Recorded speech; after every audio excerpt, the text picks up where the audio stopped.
Okay, there's a couple minutes left, but I think I'm gonna get started. So, well, first of all, I wanted to thank Software Crafters for the organization and, of course, our amazing speakers because, okay, it takes a lot of work to get this thing done. So, thank you very much to all of them. You can applaud them, it's free. Okay, thank you. Okay, so let's get started. Or not. Okay. Yeah. So this is Joy. Joy has been one of my role models for a few months now. Basically because she runs an organization called the Algorithmic Justice League, which I kind of love.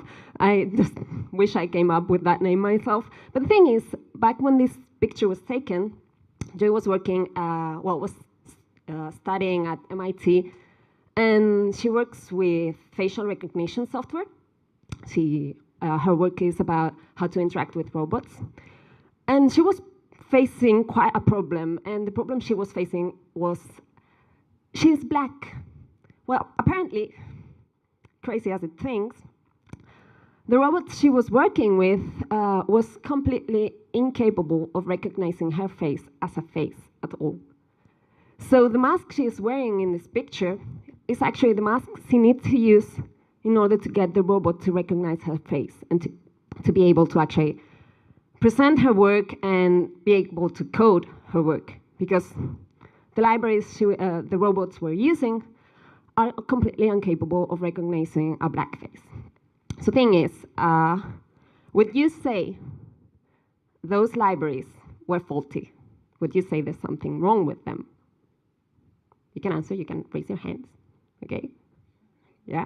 Okay, it's not a trick question, not this one. Okay, so this for Joy. Have you ever heard about the Volkswagen Dieselgate scandal? Yeah? Anyone who doesn't know it? Good. So, just to be sure, the problem with the Dieselgate scandal is there was some software installed on the cars that would detect when the car was being tested, so that they could lower the emissions that the engines were provoking, and in so doing, be able to make it look like they were fulfilling the Clean Act Air in the United States. So up until the time when a group of students in West Virginia University found it, basically by accident, that software was running on the Volkswagen cars for over 7 years, and it runs smoothly. It wasn't bugged. It was obviously not bugged. Would you say that software was faulty?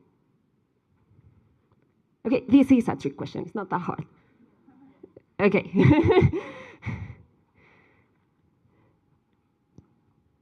So, you know the quote, right? With great power. Nowadays, software is everywhere. It's the robots Joe is working with, it's the cars we're driving, it's our bank accounts, our laptops, smartphones, even the medical equipment that we need to interact with when you are going through a physician checkup. It's everywhere. And I'm not sure we pay that much attention to it. And the thing is, we're here, and most of us, we are developers. And we've heard a lot about software principles. And the thing is, that got me thinking, because we keep talking about these software principles. And actually, I tried Googling it. It's funny, because I tried Googling it on a private tab so that Google doesn't have the information on previous searches that I made. And the first result I got, awkwardly enough, was from Amazon. Buy some principles on Amazon. That I wasn't expecting that one. After that, you get the usual solid principles. Don't repeat yourself. Keep it simple. Yeah, on and on and on with all of them. What I saw was that these principles are all about how we developers interact with our code. It's always about us. It's always about how we have to work with this code. But we are also users. And who among you can honestly tell me that trust their users? Yeah, no hands here. The problem is we are users too. And as users, we don't have a choice. If you want to make any kind of transaction on your bank account, do you have a choice? Can you choose whether to actually trust the developer behind that software or not? If you go to a hospital, can you choose? If you get onto your car, can you choose? No, you can't. So I wanted to kind of introduce a twist here and think about what would be some principles to be able to define good quality software from the point of view of a user. This is what I came up with. First of all, we need to think about software that fulfills some standard behavior, meaning if I'm going to interact with this software, whatever this is, in a way, I want it to be the same way tomorrow. I don't want it to be randomly generating different outputs every time I have to interact with it. I want it to be manageable. Have you ever tried to do your taxes? That's hell. So I want to actually be able to understand how do I have to interact with this thing. It has to be available. And I'm not just talking about server availability, like, yeah, sure, your service has to be up. But I'm talking about Joy here, because she had that robot in front of her, but the software wasn't available for her. She couldn't get the service she needed from that software. Of course, it has to be reliable, okay? If you buy on Amazon, you expect the transaction to go through and actually only get into your bank account once and get your product. That'd be nice. And it has to be truthful. That meaning we need our cars not to be deceiving us, our Facebook accounts not to be selling our data. That'd be nice. So this is my addition to the solid and dry and keys principles. When you go coding, just think about it twice. Don't just go solid, go smart too, because we are also users. So back in our developers' shoes, there are a few things that we tend to agree on that our code should be respecting. So first of all, any code base is pretty much like a library in the fact that it is composed by the work of many different peoples in many different moments of time. So when you think about being able to interact with this software, first thing you need is for it to have some kind of organization, some kind of pattern. You need to be able to actually go and find the piece of that software you need to work with. And even if you are able to see these patterns, if the developer before us respected some kind of structure, you need the code to be readable too. And for the code to be readable, you also need good naming. Okay, this is one of the hardest parts I've ever dealt with when interacting with other developers within a team. Naming is hell. Names should be precise, names should be ubiquitous, and names should be unambiguous. And these are all characteristics that your code has to fulfill in order to be able to be read. But there's another dimension to code that I don't listen to people talking about quite so often. And that's the idea of the credibility of our code, okay? We talk about how our code should be readable, and that's great. Our code should be readable. We should be able to actually go into a class, read it through, and understand what it does. But that's just understanding what the code is telling us it does. But we don't know for sure. I mean, if we knew, there wouldn't be any bugs. So we need to make our classes believable too. And how could we ever do that? So testing. I'm gonna tell you now something you've obviously never heard, not in this conference ever before. You should be doing TDD. Okay. My journey into TDD wasn't an easy one. It was more or less like this. I have already finished my development process. Why do I even have to add tests to this thing? I mean, you can say it works. Why do I have to test this shit? Okay, it was like, okay, I have to test it because my pull request is not going through otherwise. Oh my goodness, this is hard. Because obviously the code you have written is not written with your tests in mind. Do we really need to test all of our code? Really? All of it? And there was a point where I actually begin to understand this idea of testing. It was like, okay, there might be something here. I think I'm beginning to understand. So at some point in time, well, basically when someone actually explained TDD to me, and I understood that it wasn't about doing all of your tests first, I came to understand what TDD was offering me. Then again, how is it that these tests help us? Before getting into it, let's make one thing perfectly clear. Your tests have to fulfill all the same rules as your code. Your tests have to be readable.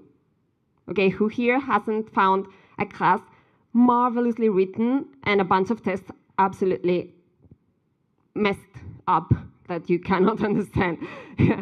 Your tests have to follow some kind of pattern. But once you get there, there's another dimension to your tests, and that is your tests have to be meaningful. There has to have some kind of meaning behind them. It's not just about putting a bunch of tests there.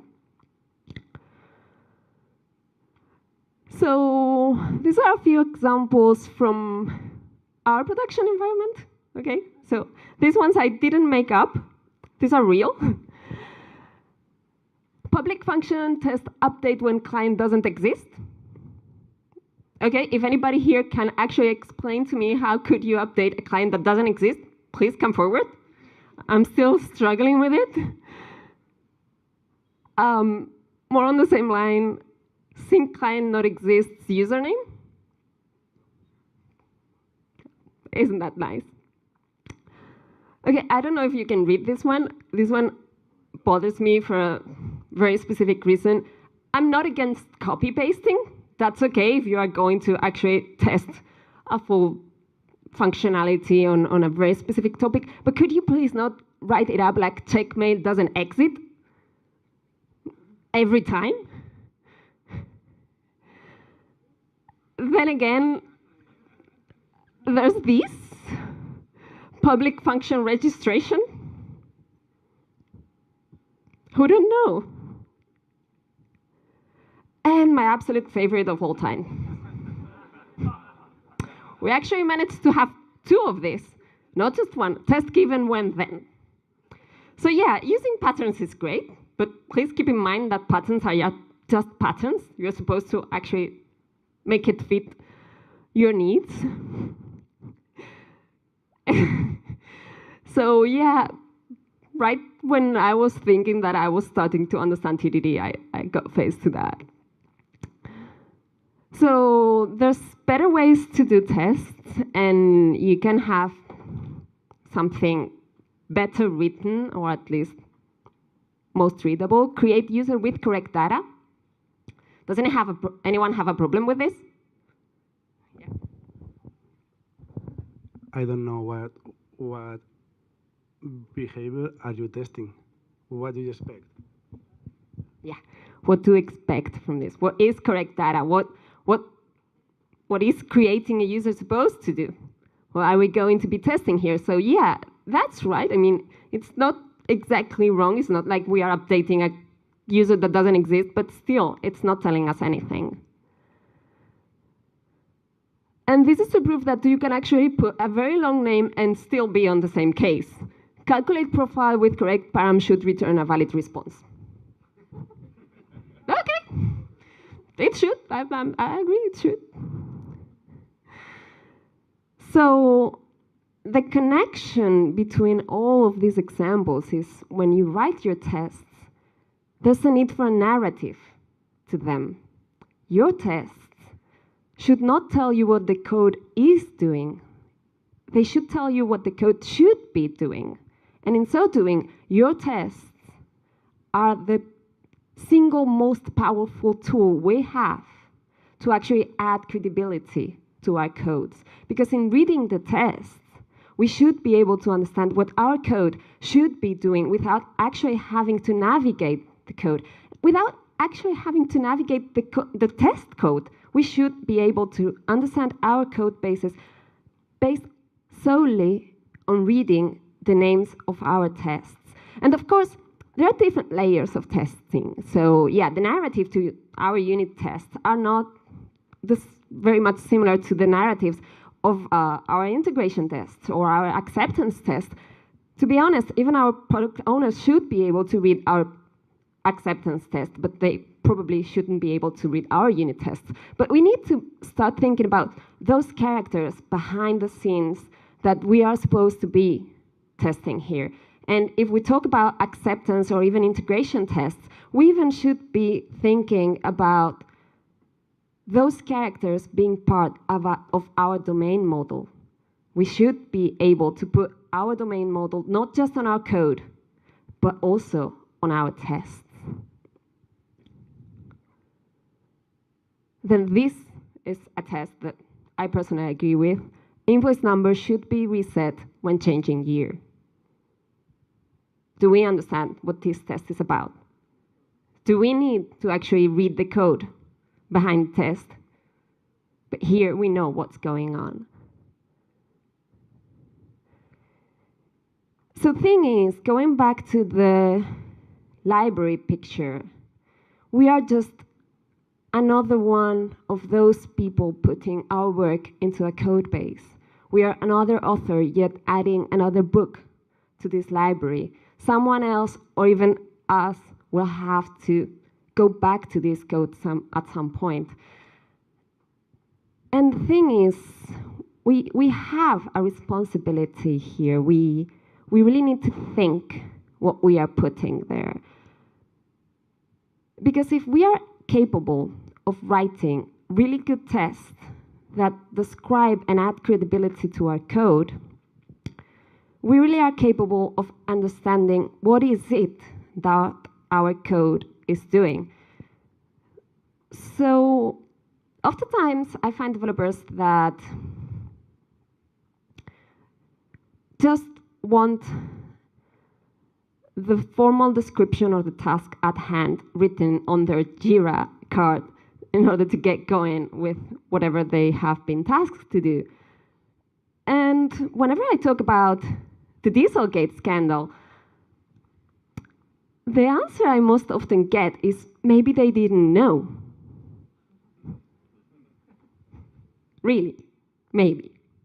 So if they didn't know, they should have been doing way better tests. Way better.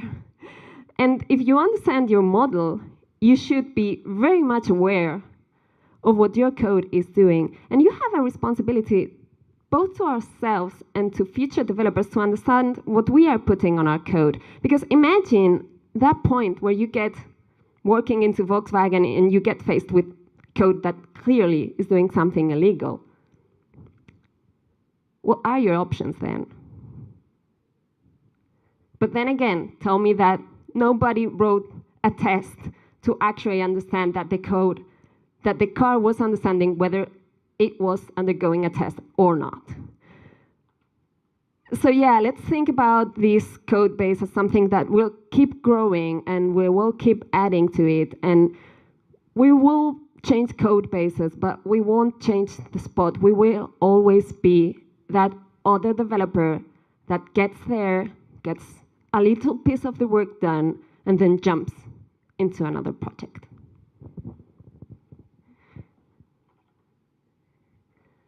And so that's it from me. I think it's quite intense in, in the way that maybe we don't think about this a lot. And I want to use this space for questions, and let's hear what your reflections may be on this topic. Because I know that yesterday we had an open space about ethics in development. I don't know if anyone in the room was there yesterday, but I know that this is a topic that it's kind of arising here. So feel free to ask or share with us any thoughts or ideas.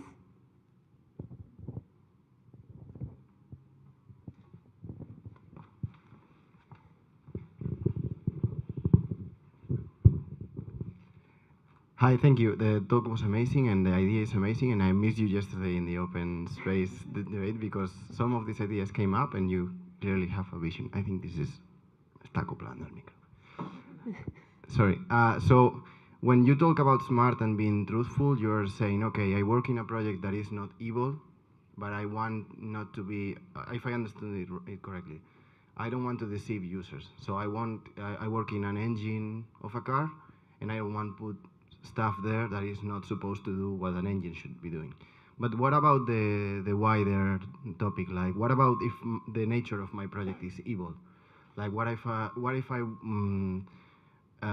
designing the, I don't know, the software for a bomb to point to a person and kill it, or even in a gray area where I'm working in a gambling software or in the adult industry, which you know what it means. So in these areas, thank you for the trust there. I mean, because I cannot say porn right here. Okay. I believe we can. Okay, so what are this is not, maybe the software is not deceiving anyone. It's truthful, but the purpose is evil. What do we do here in this case? What are the directives? You know, there's like 2 millennia of philosophy on that topic. They didn't know software, but they knew right and wrong. For what I have been told, there was this discussion about ethics yesterday. It's not quite what I'm talking about here, but I find it really interesting. The thing about ethics is we share a great part of an ethics system as a society because it is in a great percentage a result of our social culture and environment. But there is a part that always comes to the individual on deciding not just what to do, but what we consider right or wrong. And afterwards, it's again about the individual, whether we decide to fulfill our ethics code or not. So in the end, it's a personal decision. And what we need to be really, really conscious about here is ethics. It's solely a way of living your decisions, but you will never face legal consequences based on your ethics system. The way the engineer at Volkswagen got a prison sentence was not about ethics. That was about accountability, which is a legal concept. It is not the same. It can coincide on many, many parts, but it's not the same. So in the end, is you need to actually reflect on these kind of decisions and face whatever your decision are going to make, because it's you who's going to have to live with it. And nobody can help you there, can help you reflect, but that's it.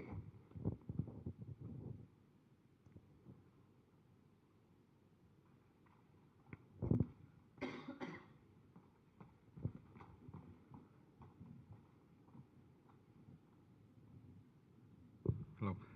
So I don't have a question. I just wanted to share a story that happened to me a couple of years ago. I was working on an airline, and at some point, someone from marketing came down to IT, and he was very smiling, saying, "Oh, I came up with an awesome idea, we'll target the garbage customers, and we'll try to put them. So we need to write an algorithm to put them always in the worst place possible in a plane.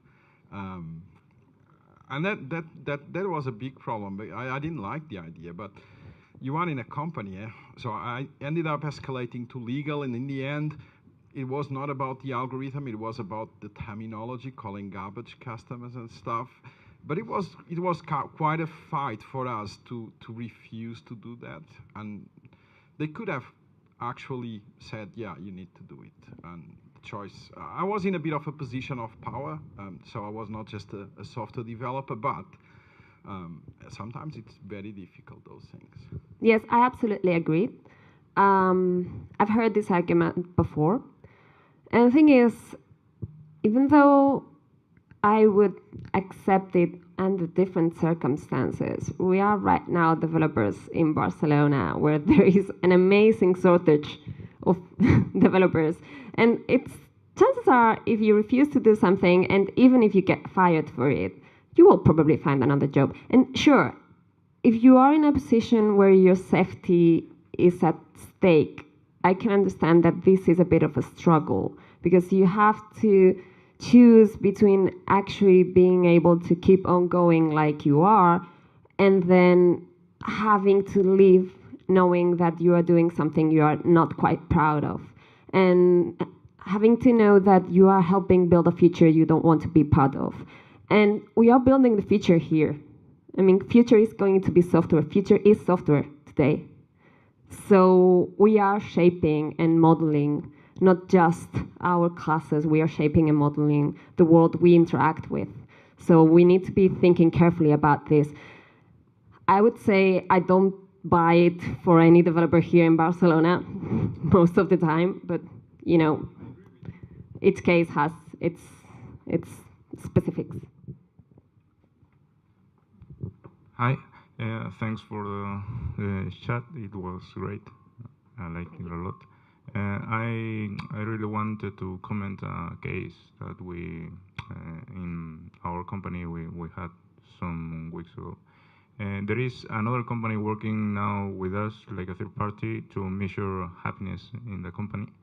So they have this software that you can write comments anonymously, and the chief of that company came, gave us a chat about that, and told us that they took steps to assure anonymity, so that no one with a bad comment could be traced back. But he said that eventually they would, if someone really wanted to, they could track IPs or sort of. So sometimes it's not just that we as developers ensure that our software is ethic, but also the environment should contribute that, or maybe we should take more steps, not just the precise steps, to assure that our software is, in this case, not traceable to the user. I don't know. Yeah, nobody is expecting us to actually be perfect on the work we do. And all we can ask ourselves to do is reflect on the work we are doing before we jump straight into it, and think about what could be the consequences for us as users if we had to interact with this software. Then again, put ourselves in the shoes of those users that we are actually, and think about, do we want to interact with this software like it is? Because most of the time we have privileged information. We know that those IPs can be traced back. And that's not common knowledge. That's not something anyone on the supermarket queue could tell you. So it is our responsibility to actually take our time, stop for a minute, and think about what we are doing before jumping on the next Jira task that is just written down on our sprint. I have a first very small question. When you were introducing the SMART acronym, with the history about joy, you mentioned A as available, but then your description sounded a little bit like accessible. So Yeah. people who don't. So I wanted to double check if there is a a difference for you, and to choose available instead of accessible. Accessible meaning people with visual impairments or motor impairments. I'd go for accessible. It's not that easy to come up with a new acronym, you know. I understand. Just wanted I spent to like a whole afternoon doing that, and I thought it was good enough. just wanted to double check if in your mind there was a different Accessible, approach. yeah, it's about accessibility, yes. Cool. And then I have a second question for your opinion. You mentioned just recently how the market in Barcelona makes it very easy to just switch jobs if you don't like you Most don't, of the times. exactly, if your ethics don't align with the company. I've been on that position and I left, but at the same time I still think that I could have done more to, for example, convince other people who were not doing this self-reflection of maybe these ethics don't align with the world. So I maybe could have done better to prevent, like Pedro described, right? So my concern here is, should we just quit? Should we just change things? Should we raise them with the cost of back actions from whoever is in power? I don't have ethics answers for you guys. I know, but Yes, I understand what you mean. And thing is, if you think you can do something more than you are actually doing and you are willing to do it, then by all means. If you think this is the fight you should be fighting, then by all means go ahead and do it. But I cannot decide that for anyone. So what we were talking about was if you are in a position where your only way of staying within a company is actually going through with a piece of software that that shouldn't exist and shouldn't be out there in production. If that's the only way, then quit, if possible. But that was that particular example. If you think you can negotiate this piece of software to be different, to be rethinking about this idea, if you think you can actually make an impact on your company and change the course of action, then by all means, go ahead. That's the best scenario. But usually you cannot have this kind of power as a developer, but you have the power to not build this thing that shouldn't be built. Hi. So congratulations on your talk. And Thank you. I don't know for sure, but by your shirt, I'd say that you work for an energy company. Is that right? Okay. So energy companies' ethics has been questioned quite a lot lately. And so how does all this ethics stuff fit it with your daily That's a job? good one. Thank you. How can I put it? Because we don't know that much about the electricity market usually in this country. And the thing is, we've heard a lot about the problematics of this. And there's quite a lot of misinformation. So the thing is, there's a part of the market that is in charge of actually distributing the energy throughout the whole peninsula. And actually, we share that with Portugal. I lost Pedro, I think he left. And we have the same network, and there's a whole part that is in charge of that. So some of those companies actually take part in the other side of the market, which is the market agents that sell this electricity, that go to a pool, buy this electricity, and sell it. So those companies actually do not decide whether you get your installation done, they actually just sort of play around with the money. And the problem was that many people was being told that that was exactly the same thing and they couldn't change or they couldn't choose. And this is supposed to be a free market for that part. The part of distributing the energy that's regulated by law, so there's nothing we can do about that. But the part that's about actually buying and selling electricity, that's a free market. So all I can tell you is I work for a company that has no distribution at all. We only commercialize the product.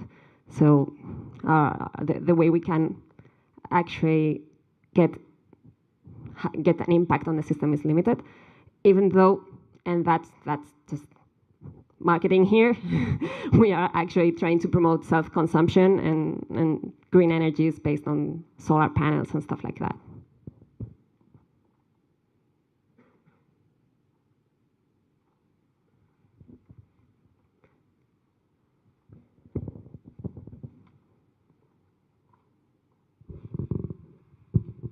Hi, thank you for your talk. Hello. I've been wondering lately, the past years, about how can we sort of let me think the whole thing through, because it's like a lot of yeah, it's not easy. yeah. So I was thinking that as both developers and users, we are sort of victims to some sort of platforms and utilities that we get comfortable using. For instance, there's this cloud-based image sharing. It's not the word, but I'm getting a little bit nervous. So there's this image cloud in which you can save your photos and albums and stuff, and I've been using that for a few years now. There's pictures of my family, my dogs, and everything. And I've learned a few months ago that this company is using image recognition and facial recognition to help the US military with their drones, and it's quite unclear what they're doing exactly with that. And it's like, oh, so every picture I took is right now being used probably for something not good. So I was thinking that we are aware of that because we as developers understand that we can come up with an image recognition software, and without knowing what's the use for that, it's like we are isolated for the purpose of that piece of software. And on the other hand, as users, you are used to using something, and you don't get to know what's going on behind the, you know, the curtains, if you say so. So I was thinking, how could we come up with a way to inform people, maybe report if we are about to be in front of some sort of illegal or unethical piece of software? And every time I talked about that, it's like, well, if you don't do it, someone else is going to do it either way. So it's like, I don't think that's a solution, you know? Because it's like... It's also a fallacy. I mean, there's no way of knowing what everyone else is going to be doing if you don't do it. Period. So you don't know that for sure. What you know and what you can control is what you do. That's it. And yeah, sure, it'd be nice to actually be able to kind of alert users of companies misusing their data or whatever particular situation we may encounter. It's not that easy because many cases the language we use to describe these situations are completely alien to the end user. So it is about trying to add some semantics and some context to the work we do. It is about trying to reach out and be able to communicate in a way that the one person that is listening to you is capable of understanding. And it is about raising awareness because for the end user, it's not that obvious that those files are not on their computers. So yeah, it is pretty obvious to us, and oftentimes we believe that what is obvious to us should be obvious to everyone else, and that is not the case. And last but not least, some users may not want to know. So then again, what you can do is just not build software you don't align with. You can have done it in the past and then regret it. You can think that what you did wasn't right. And it's not about torturing yourself because you did something that you aren't proud of as of now. It's about, hey, I think this is not so okay now, so just from now on, let's try and reflect this for the future. Let's try and make our colleagues in this industry take a step back, think for a minute, and then go forward. And many, many times we won't agree with decisions made by other people, but that's the thing. We make different decisions, we have different contexts. And yeah, maybe if you don't do it, someone else will do it, but the most you can expect from someone is to act in a way they themselves think is the right way. And in that doing, the most you can ask someone to do is to actually act in a way that they feel is right.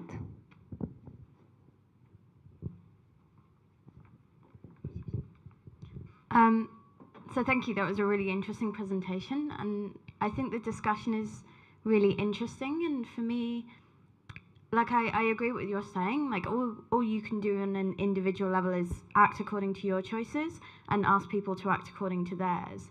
But also, like, to go back to the example of being in a project team and not wanting to implement a feature, as an individual, maybe the only choice you have is to leave or implement that feature. But if the whole team decided not to implement that feature, it's a lot harder to fire a whole team, right? Like, companies can't necessarily afford to do that. So I do think, like, there's a lot, as individuals we can't necessarily do that much, but as a group of people we can. And there's some examples. There's an example from Google about how Google had to drop its Project Maven contract with the Pentagon because so many of Google's workforce said, this isn't okay, we're not doing this. Like, and so they dropped it, and so they stopped it. So I wonder what you think, like, if all we can do is ask people as individuals to make choices, how can we still organize in groups to have the leverage we need to actually change things?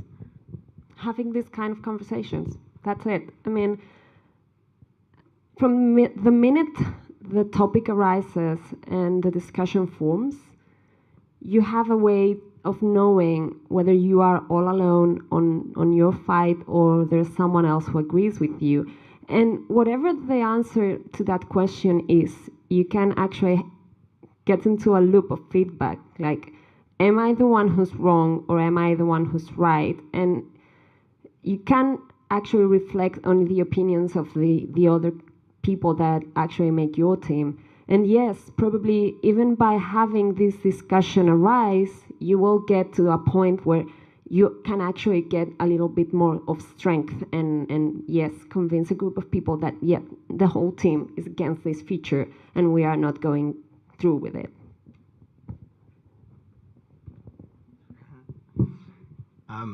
Following on that, and I'm going to build on what some people said, let's see that a situation in which we don't have neither the group advantage or this possibility, like the Volkswagen, imagine that the Volkswagen thing is only, in the end, is only about 1 or 2 people.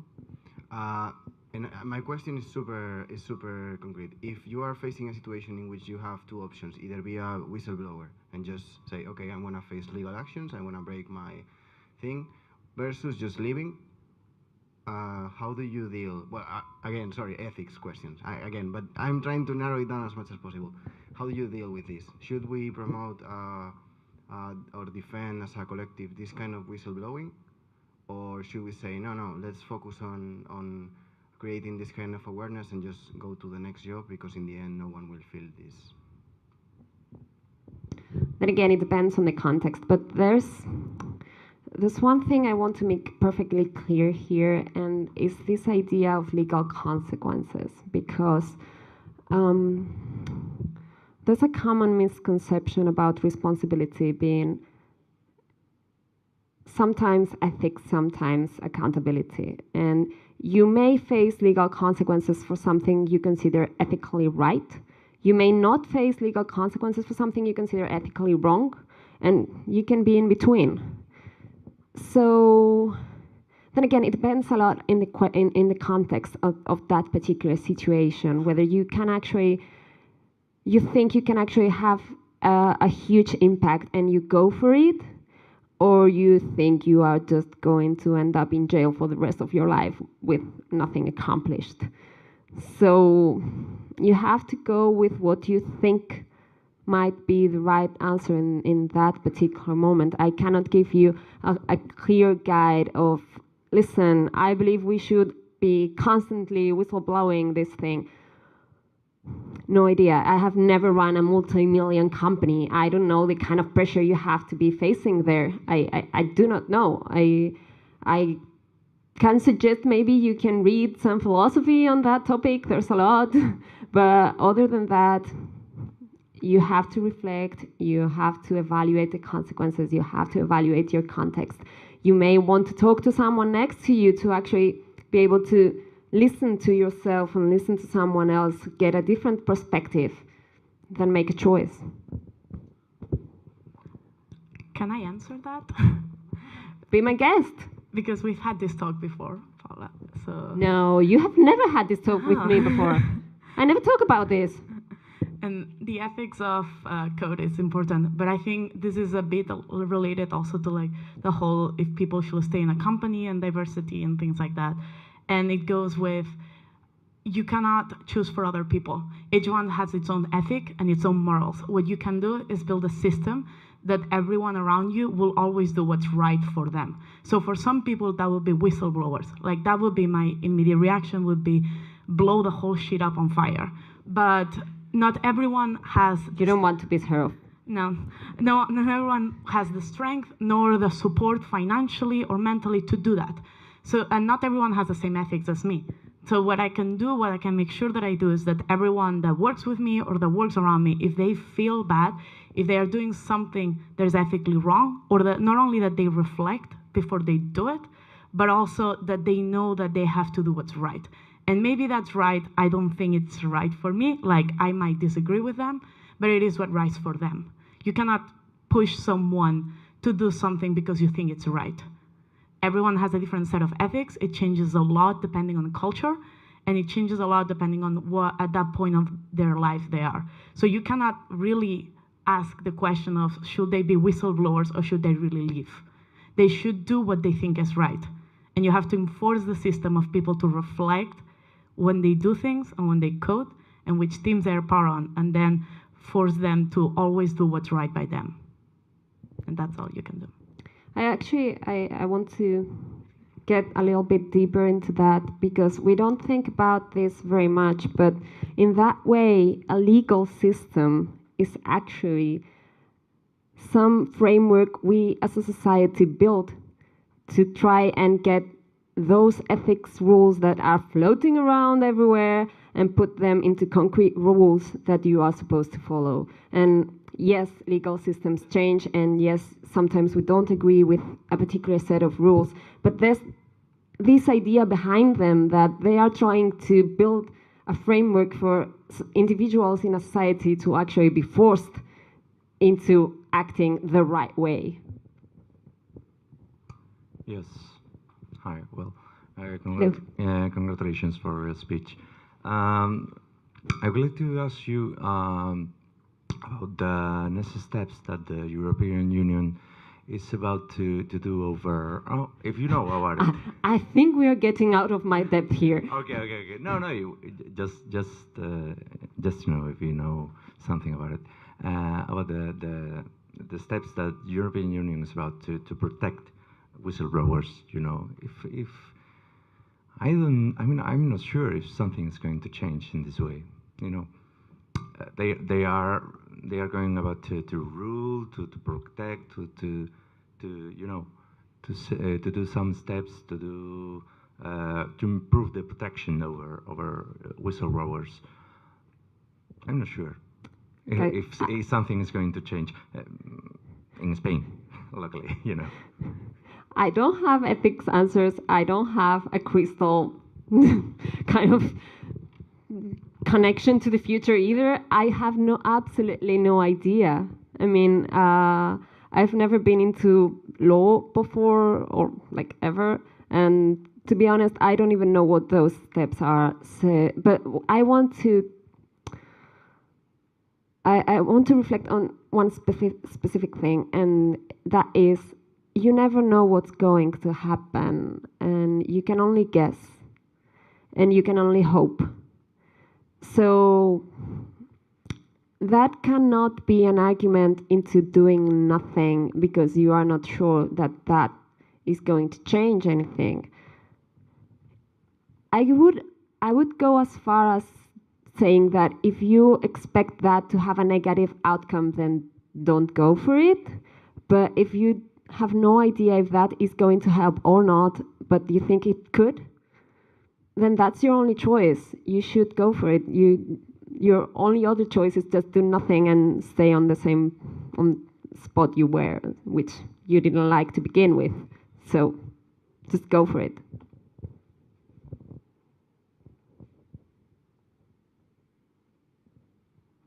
That's it. That's all the answers we needed.